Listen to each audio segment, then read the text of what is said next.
Buenas noches y buenos días desde otras partes del mundo. Bienvenidos nuevamente a esta semana a Experiencias en Terapia Breve Estratégica. Hoy tenemos el placer de nuevo de tener a nuestro compañero desde Lima, Ricardo. Bienvenido, Ricardo.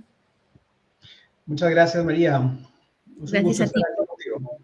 Igualmente, gracias a ti por tenerte aquí de nuevo y hablar de un tema hoy tan interesante, ¿no? Y tan valioso como es la epistemología de la terapia breve estratégica. Y antes de comenzar, me gustaría hacer una pequeña introducción, ¿vale? Mientras que los compañeros se van conectando, para que las personas que no te conozcan sepan, ¿no? Toda tu trayectoria profesional, que es muy amplia, ¿no? Y es muy, muy grande. Bueno, pues Ricardo es psicólogo, pero además es doctorado en psicología de la UFLO, es doctor en humanidades de la Universidad de Piura y hizo su postdoctorado en revisiones sistemáticas. Tiene un MBA en SAD en Business School y además un máster en recursos humanos en la Escuela de Negocios de la Universidad de Barcelona. Además, tiene máster de ciencias en etología y cognición, también por la Universidad de Barcelona. Es investigador de Renacit, psicoterapeuta breve estratégico y tiene una experiencia en la gestión y el desarrollo del talento humano en instituciones transnacionales de retail y financieras en Latinoamérica y Europa, habiendo dirigido con éxito equipos y proyectos de capacitación y desarrollo en recursos humanos tanto en Guatemala como en República Dominicana, México, Perú y España. Es autor de diversos artículos y libros de desarrollo humano por la editorial Trillas de México, docente de posgrado y certificado en coaching y mentoring. Además, hace conferencias internacionales en temas de desarrollo humano. Bueno, Ricardo, pues, ¿quién mejor persona, ¿no? Para poder hablarnos sobre la epistemología? Y evidentemente, antes de hablar de ello, una primera pregunta sería ¿cuáles son todos los antecedentes históricos de la terapia breve estratégica? Bueno, muchas gracias, María. De verdad, este es un tema muy interesante, además muy apasionante, me gusta muchísimo. Y a la vez es muy amplio, ¿no? Entonces, si te parece y tienes a bien de repente que podamos compartir con tu audiencia, más que centrarnos de lleno en la epistemología, hablar un poco del contexto histórico, hablar un poco de estos antecedentes, ¿no? Que han hecho que la terapia breve estratégica sea lo que es, ¿no? Entonces, si es así, te invito e invito a nuestros colegas, perfecto, genial, a que nos acompañen en un viaje hasta Grecia, ¿no? Vayamos un poco hasta Grecia para remontarnos en los antecedentes históricos, que es muy importante señalar que marcan la diferencia, y es por eso importante, entre nuestro modelo y el resto de modelos terapéuticos. Porque justamente vamos al siglo V antes de Cristo, donde existían los sofistas, ¿no? Y es que el pensamiento y epistemología sofista tiene gran relevancia para el modelo y es poco estudiado, ¿no? Y poco conocido. Entonces aprovechamos este espacio de repente para conversar y pido su permiso para conversar un poco de los sofistas, ¿ya? ¿Por qué es importante estudiar y conocer los sofistas? Porque si la terapia breve estratégica tiene en los sofistas un antecedente histórico, los otros modelos, un modelo psicodinámico o un modelo cognitivo-conductual, tienen como antecedente el pensamiento socrático aristotélico, que marca la diferencia entre un modelo y otro. Por lo tanto, conocer un poco más de los sofistas nos va a ayudar a entender muchas de las características de nuestro modelo. Porque te comento, ¿no?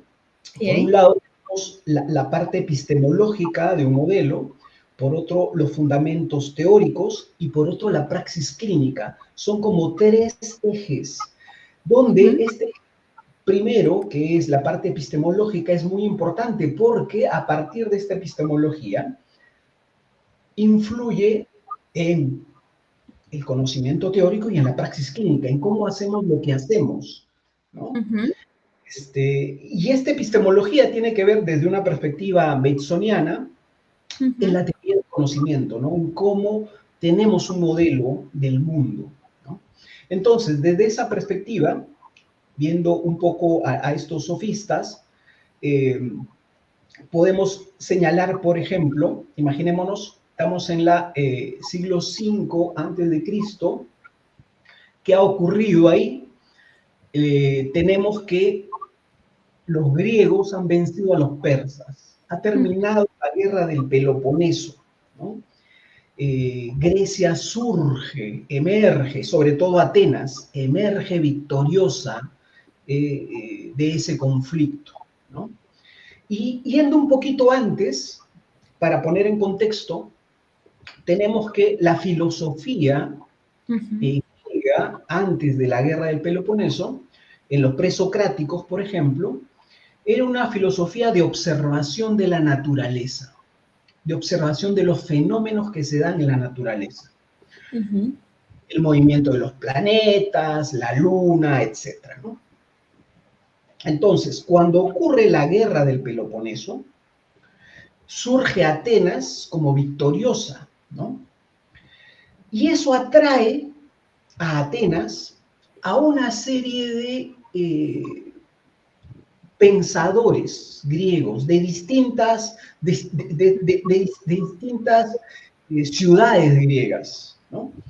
Atraídos por el auge económico, cultural, que tenía Atenas, ¿no? Entonces, vienen de distintas partes de Grecia estos extranjeros, porque los sofistas no eran atenienses, eran extranjeros, atraídos por este resplandor cultural y económico de Atenas, ¿no? Estos sofistas se dedicaban a la enseñanza y la educación, ¿no? ¿Qué es un sofista? Un sofista viene de sofisté, significa poeta, quien enseña, quien escribe, quien tiene conocimiento que impartir, ¿no? Estos sofistas eran herederos de esa tradición educativa, ¿no? Eran como sabios, ¿no? Sin embargo, la historia, lamentablemente, los ha tildado de embusteros, ¿no? ¿Ya? Entonces, y voy a detenerme ahondando un poquito aquí para poder entender esa cosmovisión de los sofistas y de ahí extraer la información que necesitamos para entender su epistemología y entender nuestro modelo, dicho sea de paso, ¿no? Entonces, esta Grecia de Pericles, esta Atenas de Pericles, permite, perdón, que estos sabios, gracias, que estos sabios que vienen de distintas zonas empiecen a desarrollarse en Atenas, ¿no? ¿Qué ocurría para esto? Para esto, fíjense, la filosofía, como dije, estaba centrada en la observación de la naturaleza. Entonces, estos sofistas vienen para enseñar conocimientos pragmáticos, ¿no? Porque, ¿qué ocurre? Luego de la guerra del Peloponeso existe un cambio en la estructura social de Atenas. Aquellos que habían luchado y habían vencido a los persas, ¿no? El pueblo exigía también reclamaba mayor participación en la dirección de la sociedad ateniense. Entonces, la sociedad ateniense vuelca su mirada hacia la vida pública, ¿no? Hacia la vida pública. En Atenas, por lo tanto, post guerra del Peloponeso, ser exitoso si tú o esta persona o las personas participaban en la vida pública, participaban en el ágora, en la plaza pública, ¿no? En el debate político. Por eso, los hijos de los comerciantes adinerados, esta nueva estructura social que reclama participación, necesitaban ser preparados, entrenados en el debate político, en la retórica, ¿no? ya no se trataba acá, esto es algo importante que permitió la democracia, ¿no? Esta participación, ¿no? Ya no se trataba acá de herencia o linaje, ¿no? Ya no es que nos diriges porque eres heredero de, o porque eres de la familia de, ¿no? Sino que esa democracia ateniense permitía la participación abierta de los ciudadanos libres en el gobierno de la ciudad. Entonces, el éxito estaba relacionado al éxito y el liderazgo político.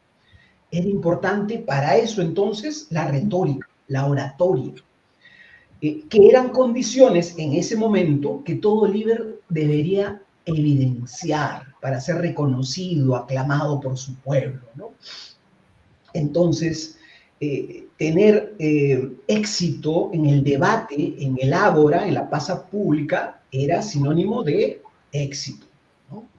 Y esas fueron las condiciones que hacían que justamente los sofistas, que eran expertos en retórica, expertos en oratoria, fue una de las condiciones que permitió que ellos se asentaran y fueran exitosos en esta nueva, en este nuevo contexto, ¿no?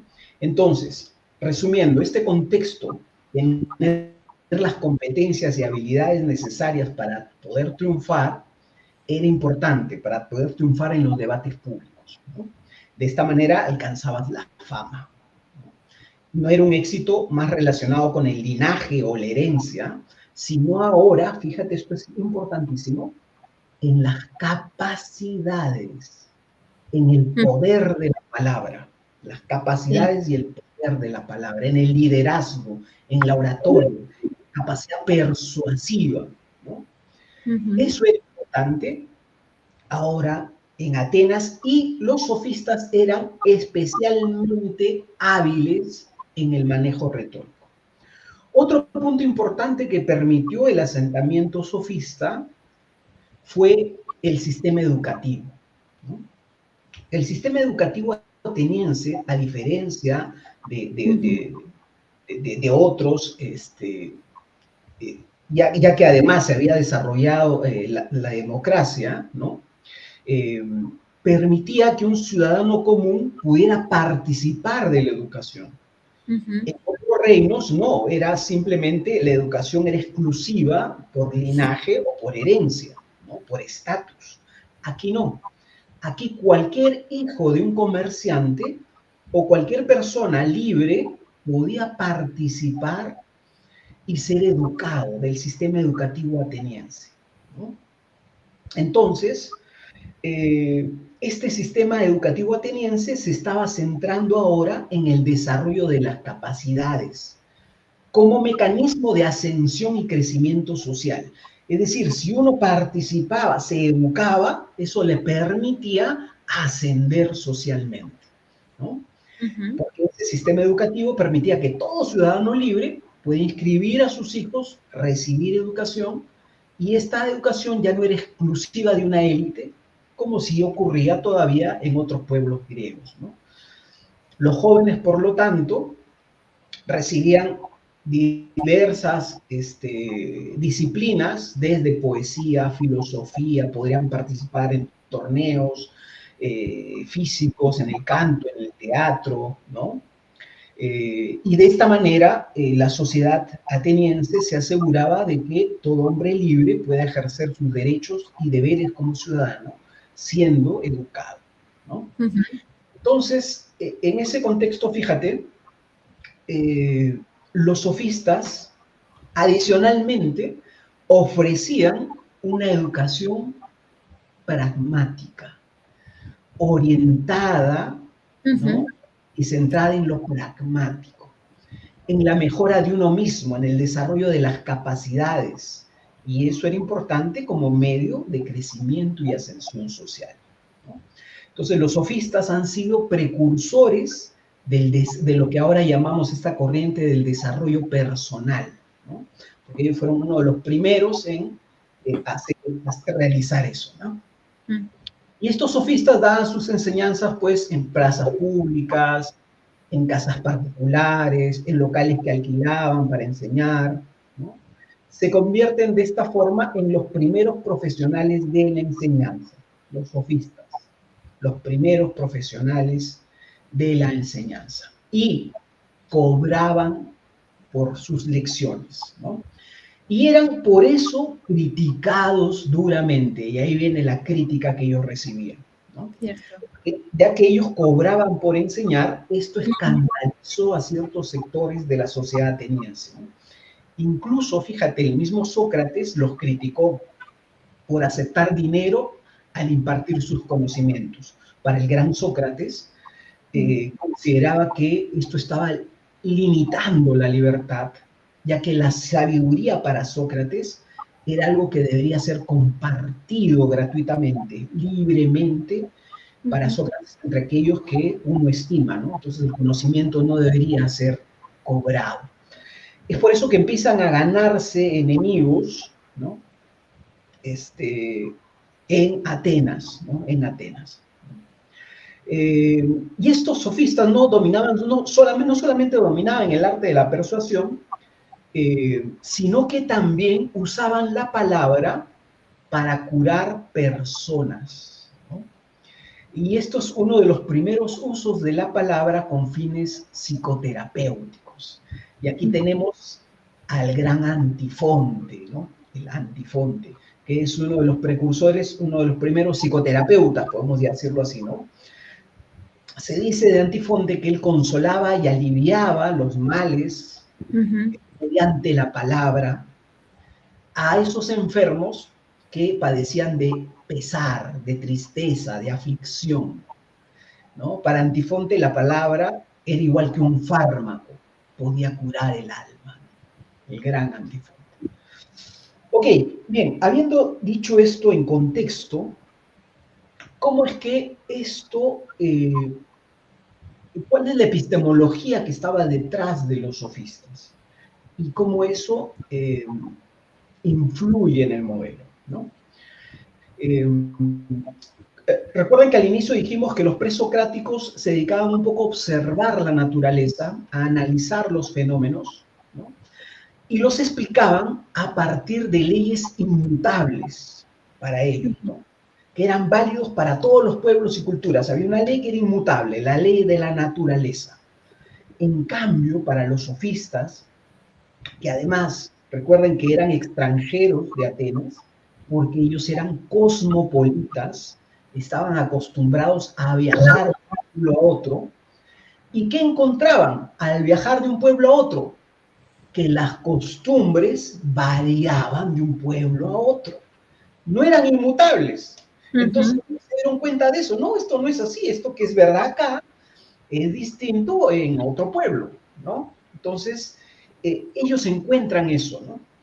Encuentran que hay muchas diferencias entre una cultura y otra.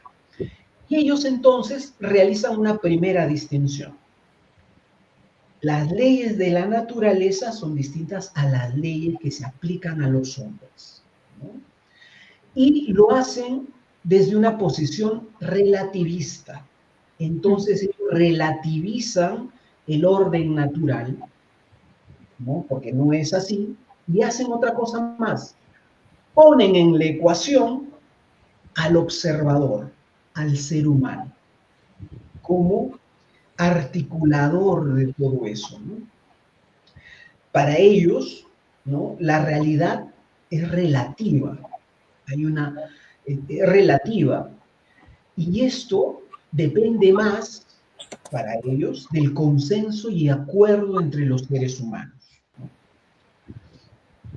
Este movimiento sofista, entonces, cuestiona la existencia de una verdad absoluta.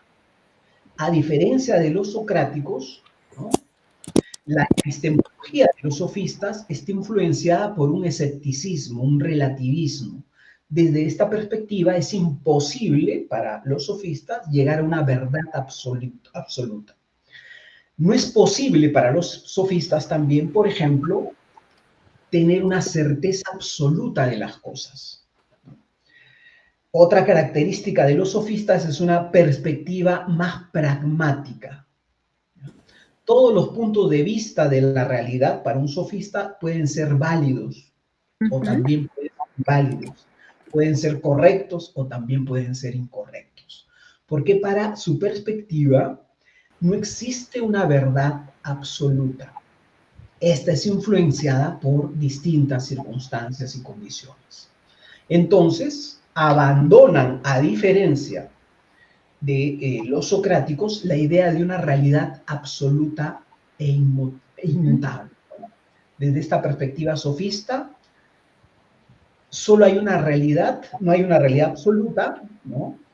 Sino es relativa, que las leyes humanas son relativas y modificables porque es lo que encontraron a lo largo de su viaje cosmopolita a través de las distintas culturas, ¿no? Y el conocimiento para ellos es, por lo tanto, relativo y necesita al sujeto cognoscente, es decir, al observador, ¿no? Por ejemplo, tenemos la figura de Protágoras, ¿no? Exhibiendo ese pragmatismo que caracteriza a los sofistas. Protágoras, por ejemplo, decía, si una persona al probar un pan lo cataloga o dice que este pan es desagradable, y otra persona al probar el mismo pan lo considera agradable, para Protágoras dice, no habría forma de conocer el verdadero sabor del pan, si es agradable o desagradable, digamos, al margen de las opiniones, ¿no? Y fíjate, acá hay algo importante. Entonces, al margen de eso, dice, lo que debemos buscar es la opción más práctica. Es decir, no debemos perder el tiempo en ver o descubrir la verdad, ¿no? El pan es agradable, el pan es desagradable, sino buscar una opción pragmática y útil, ¿no? Eso es importante porque es parte, ¿no?, de lo que luego vendría a influenciar en el constructivismo, ¿no? En el constructivismo radical, por ejemplo. Entonces, para los sofistas no puede existir conocimiento sin sujeto. Esto es importantísimo. Para los sofistas no puede existir conocimiento sin sujeto. Porque Protágoras incluso lo menciona, ¿no?, con esa frase muy célebre, el hombre es la medida de todas las cosas. El hombre es la medida de todas las cosas. Y lo que hace aquí resume el pensamiento sofista, que es poner al hombre en el centro, ¿no?, a ese observador, como co-constructor de esa realidad, ¿no? Y involucra además la relación entre este observador y lo que observa, el objeto que observa, ¿no?, privilegiando el papel de este observador en la construcción de esa realidad. El hombre es la medida de todas las cosas, ¿no? Entonces, teniendo en cuenta, se llama el homo mensura, ¿no?, el hombre medida, ¿no? Entonces, desde esta perspectiva, se privilegia un conocimiento práctico sobre el conocimiento teórico. Y desde los sofistas ya se empieza a introducir el acierto o desacierto, el éxito o fracaso en lugar de verdad o error. Más que buscar la verdad, ¿no?, buscamos algo útil, ¿no? Privilegiamos eso, ¿no?, algo que sea funcional. Y en general esto podría ser lo que podríamos llamar en una primera aproximación a los sofistas. Y en resumen, por un lado, la guía tenemos, por ejemplo, el pensamiento sofista, que lleva a una línea de pensamiento, y el pensamiento socrático aristotélico. En el pensamiento aristotélico existe una sola verdad, ¿no? ¿Ok? Aquí es una verdad relativa. Entonces, desde el pensamiento aristotélico, este pensamiento aristotélico ha influenciado en los distintos modelos de psicoterapia, pero también en la ciencia, tal cual, ¿no? Luego aquí llega Descartes, Newton, etcétera, ¿no? Y sigue esta línea. En cambio, en el pensamiento más sofista, con las características que he mencionado, lleva a otra perspectiva más relativista, que nos lleva al final al constructivismo, ¿no? Y a la terapia breve estratégica. Entonces, si te das cuenta, es importante conocer esto porque son las raíces de nuestro modelo. Nuestro modelo no surge en lo aristotélico o socrático. Nuestro modelo surge más en lo sofista, ¿ya? Ok, eso sería una primera aproximación. Interesantísima, ¿no? Como tú dices, lo de que qué bonito es, ¿no? Y que cuánto ese aprendizaje, ¿no? De toda la parte, ¿no? Histórica, ¿no? Y del que, como decías, ¿no? Que al final lleva de una manera como progresiva esa parte de constructivismo. Entonces aquí a mí me surge una pregunta, ¿no? ¿No? Si vamos, ¿no? Uniendo, ¿no? Históricamente, la pregunta sería cómo surge entonces la llamada primera cibernética, hablando del constructivismo. Ok, muchas gracias. Ok, bueno, un poco siguiendo de repente esta línea, ¿no? Siguiendo esta línea, el constructivismo surge más o menos, la primera cibernética, que fue tu pregunta, surge más o menos después de la Segunda Guerra Mundial. Entonces, para ir un poco ahí, permíteme de repente también hacer un relato histórico. Un relato histórico para contextualizar, porque generalmente siempre vemos MRI, ¿no? Etcétera, y todo, y ya lo conocemos. Pero permíteme ahora hacerte un contexto. Esa historia es muy bonita, esa historia, ¿no? Es muy, la parte previa es también muy bonita. Ok, entonces, con tu venia, vamos y acompáñame ahora, acompáñenme ahora a Newton, a Isaac Newton, ¿no? Entonces, aquí con Newton tenemos un antes y después para la ciencia en Newton, ¿no? Toda la ciencia en general, si quería denominarse ciencia y tener este estatus, ¿no? Tenía que parecerse a la ciencia de Newton, a la ciencia newtoniana, al modelo de la mecánica newtoniana, ¿no? Toda la ciencia, todas las disciplinas, ¿no? Científicas. Por lo tanto, entonces la pregunta sería, ¿cómo era el modelo de ciencia newtoniano? Y ahí analicemos un poquito. El modelo de ciencia newtoniano era un modelo donde existe un solo universo. Es decir, existe un solo universo y en ese universo, por lo tanto, existe una sola verdad. Un solo universo, una sola verdad. Y ese universo puede ser explicado, y es más, fue explicado por las leyes de Newton, ¿no? Podía ser explicado. Un universo ordenado, un universo objetivo, ¿ya? Donde existía, por lo tanto, una sola realidad y una sola verdad. Pero adicionalmente, la característica de la ciencia newtoniana es una ciencia analítica, reduccionista. ¿Qué quiere decir eso? Que para estudiar un fenómeno, teníamos que agarrar el fenómeno y desmenuzarlo en sus partes.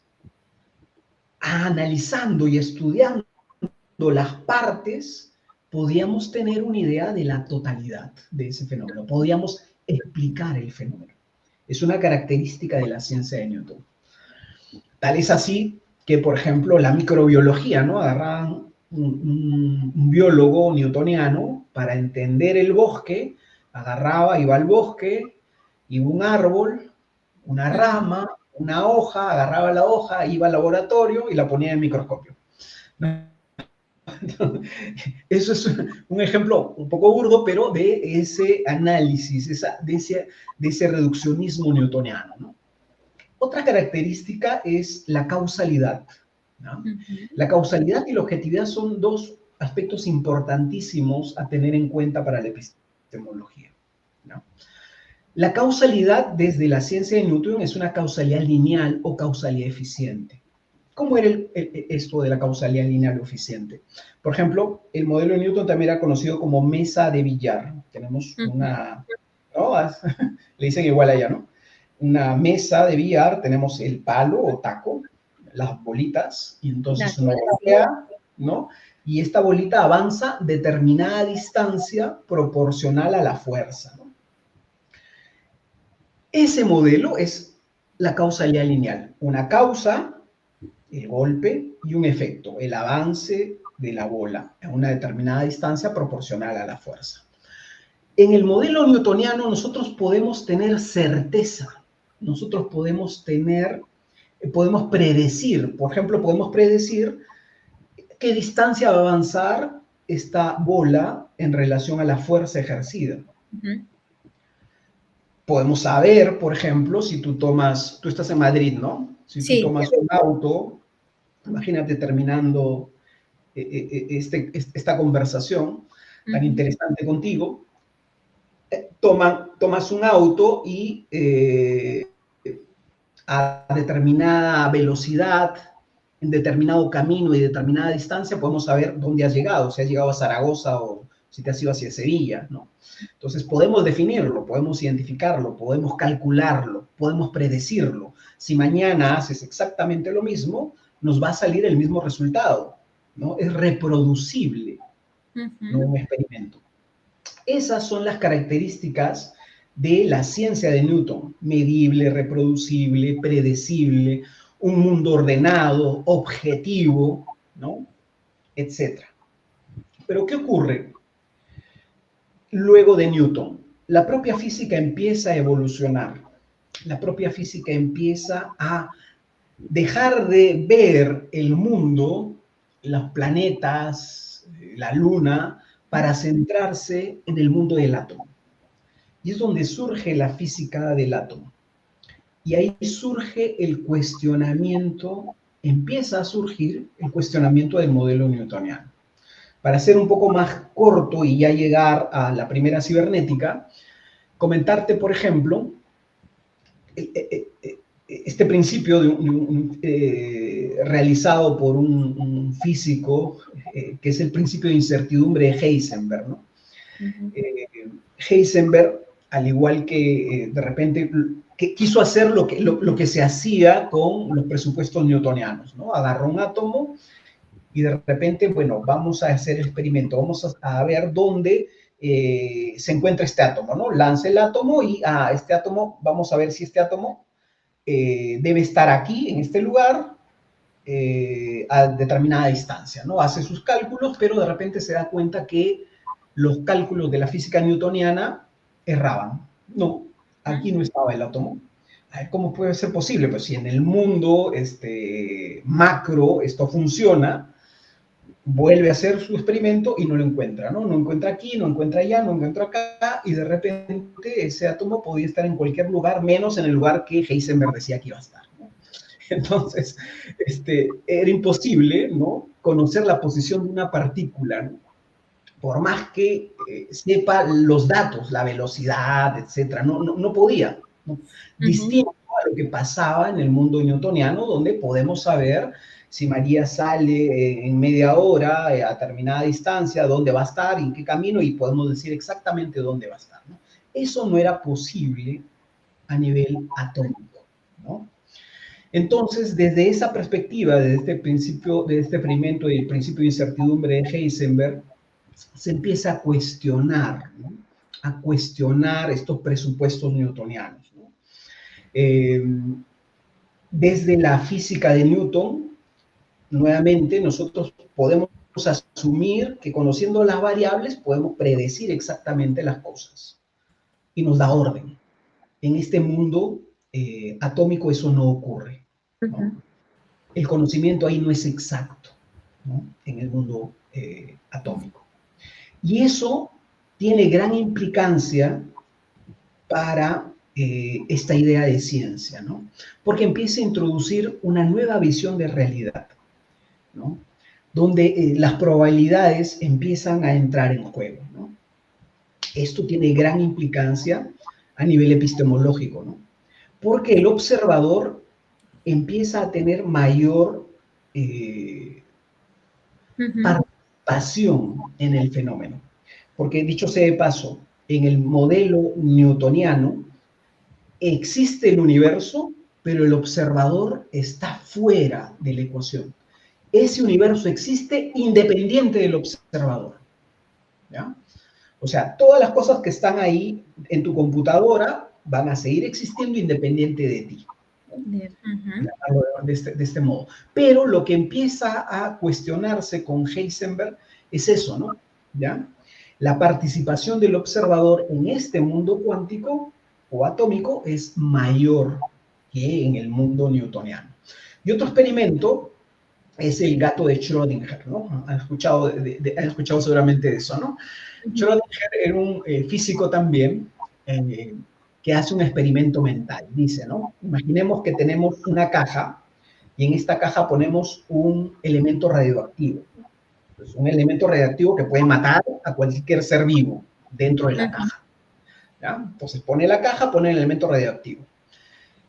Y dice, pongo el gato, ya, en ese experimento.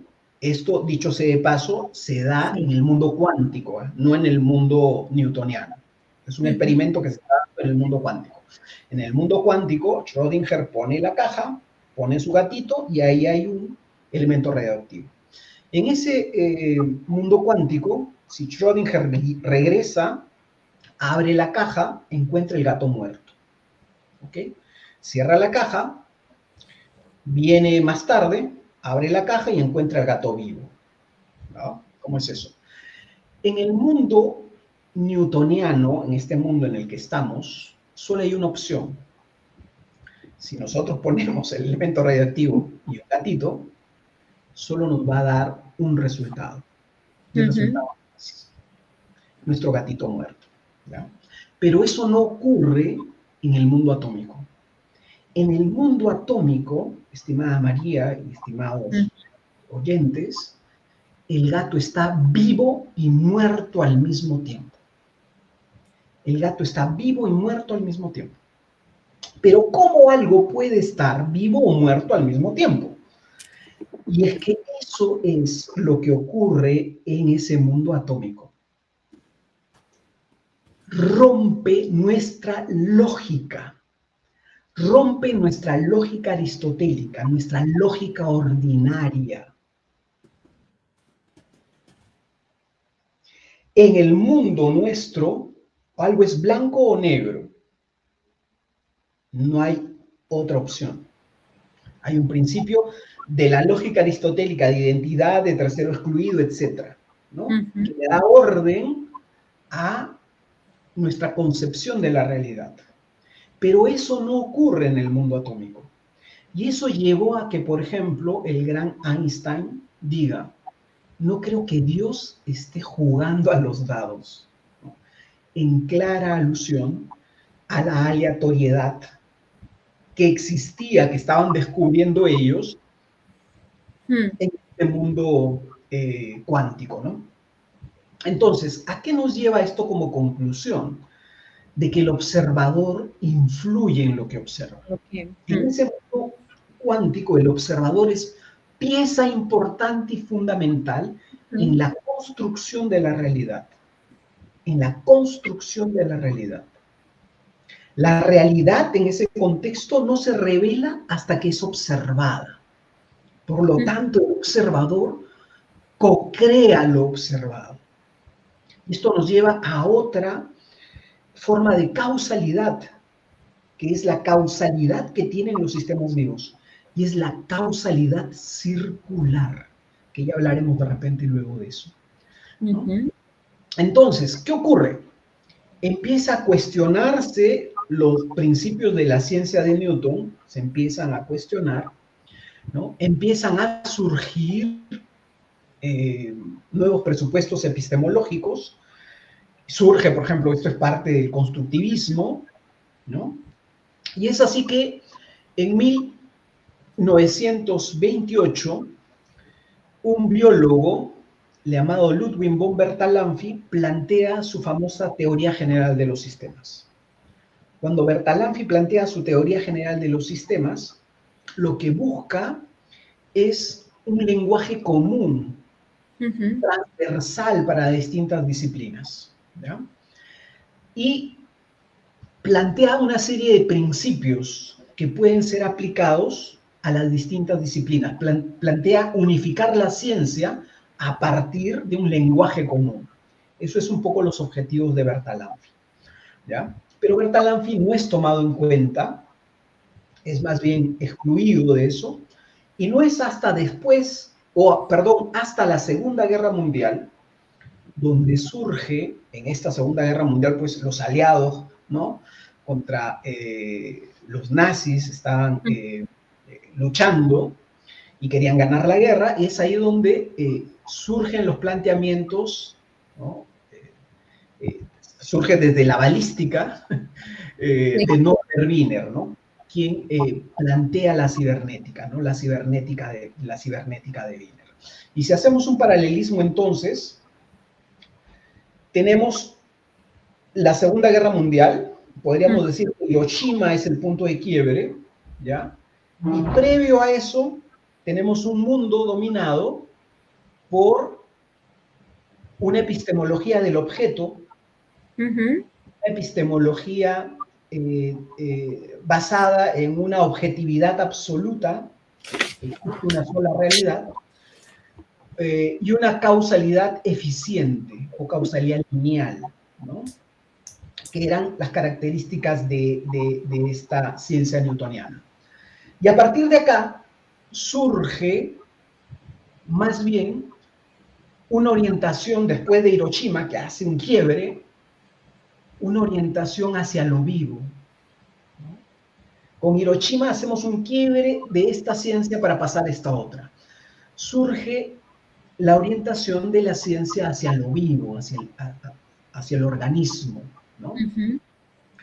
Donde aquí ya existe o ya se da una causalidad circular, más que la causalidad lineal, y empieza a cuestionarse la existencia de una objetividad absoluta, ¿ya? Como características epistemológicas de esta ciencia. Con Bertalanffy y Wiener surge lo que luego se llamaría la primera cibernética. Recién ahora puedo contestar tu pregunta. Y entonces, esa primera cibernética consiste en una serie de principios epistemológicos donde podemos estudiar a un sistema.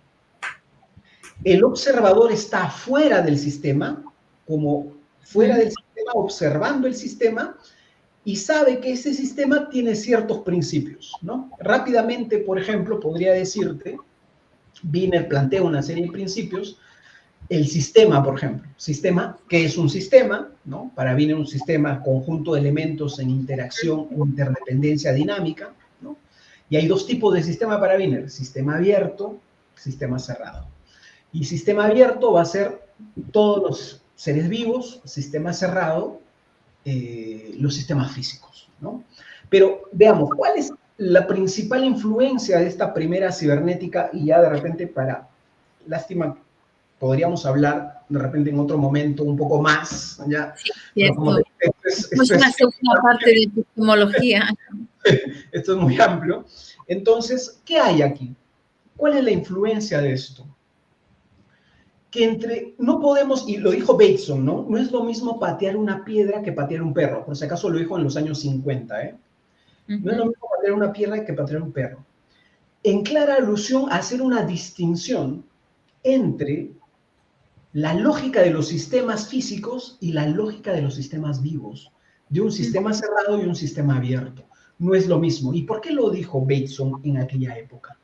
Lo dijo justamente porque en los años 50, el auge del psicoanálisis, ¿no? Teníamos ese psicoanálisis de los 50, y también la terapia conductual en esa época, ¿no? Eran los que dominaban, ¿no? Recién ahí surgía, pues, el MRI, ¿no? Haciendo un paralelismo histórico. Y entonces, encuentra que los presupuestos epistemológicos del psicoanálisis y del conductismo para Bateson son presupuestos newtonianos, porque por ejemplo, parecían que estaban en contra, ¿no? Como el agua y el aceite, tenían una misma base epistemológica sustentada en los principios de la ciencia newtoniana. Claro. Y es por eso que Bateson agarra y dice, no es lo mismo patear una piedra que patear un perro. Porque en una piedra no podemos usar la lógica de los sistemas cerrados para entender y comprender el comportamiento humano. No podemos hacer eso para Bateson, ¿no? Entonces, desde esa perspectiva, como otra influencia de esta primera cibernética, está el hecho de que, por ejemplo, en la causalidad, en un sistema físico, la causa y el efecto están estrechamente relacionados. Causa y efecto estrechamente relacionados. Por ejemplo, ¿no? Pateamos una piedra y avanza a determinada distancia. Causa y efecto estrechamente relacionados, nada más diferenciados en el tiempo, ¿no? La causa empieza en el pasado y podemos ver en el presente el efecto, ¿no? ¿Ya? ¿Qué ocurre en un sistema abierto, en un sistema humano? Causa y efecto no están relacionados. No hay relación entre causa y efecto. ¿Y eso cómo es que no hay relación entre causa y efecto? Pero sí, la hay. No necesariamente, ¿no? A diferencia del sistema cerrado, en el sistema abierto, causa y efecto no están estrechamente relacionados. Porque algo ocurre acá y este sistema, al ser un sistema que puede aprender, a un sistema que tiene objetivos, a un sistema que además tiene totalidad, que además tiene sinergia, que además puede generar algo emergente, está en interacción con otros, aquí el resultado puede ser otro, ¿no? Y ahí hay unos principios que nos habla Bertalanffy, por ejemplo, la equifinalidad y la equicausalidad, ¿no? Chiquito para una misma causa en un sistema abierto puede dar distintos resultados. Vale. Para ponerlo en contexto, violencia, la causa de violencia, no maltrato del padre al hijo. Resultado 1, hijo maltratador también. Resultado 2, baja autoestima. Resultado 3, hijo alcohólico. Resultado 4, hijo primer puesto en el colegio. O sea, no podemos ser como en un sistema cerrado, ¿no? Donde pateas y hay solo un resultado, ¿no? Aquí es distinto, aquí es totalmente, porque la complejidad del sistema hace que puede llevarte a múltiples variabilidades, ¿no? Entiendo. Y eso lleva también, brevemente, a entender que causa y problema en un sistema físico están relacionados, causa y problema en un sistema dinámico y complejo, como un sistema humano, no guardan necesariamente relación. Por lo tanto, podemos ir sobre el problema y resolverlo sin necesariamente entender, hurgar sobre la causa, ¿sí? Son dos características que esto lleva. Bien, creo que nos hemos pasado un poquito. No sé si hay... podríamos continuar de repente en otro momento, si es que, sí, claro, podemos al hacer público le una ha segunda gustado. parte, si te parece, sin problema. Encantada. ¿Ya? Sí, sí. Vale, pues mira, tenemos alguna pregunta que si te parece, Ricardo, me gustaría poder plantearte, que nos comentan algunas personas. Y la primera la hace Cristina. Y lo que ella quiere saber es si dentro de la cibernética que hablabas, ¿no? De esta parte de interacción de los sistemas que decías ahora abiertos, si esto tiene relación con el concepto de sistema perceptivo reactivo. Si es que esto tiene relación con el concepto del sistema perceptivo reactivo. Ok, mira, ok, sí, gracias, Cristina. Fíjate, el concepto de sistema perceptivo reactivo viene más de una segunda cibernética. Viene más de una segunda cibernética. Y en una segunda cibernética lo que tenemos es ya, hemos hablado de la primera y de repente nos hemos quedado ahí. Pero ¿qué ocurre? Fíjate. En una, luego, que esto es bien interesante y apasionante, ¿no? Empiezan a haber una serie de conferencias desarrolladas por una fundación, la Fundación Massey. Y Warren McCulloch, un biólogo, empieza a juntar a distintos profesionales de distintas disciplinas para aplicar esto nuevo, la cibernética a las distintas disciplinas. ¿Qué ocurre entonces? Vienen gente de administración, de física, de psiquiatría, de psicología, etcétera, etcétera, etcétera, ¿no?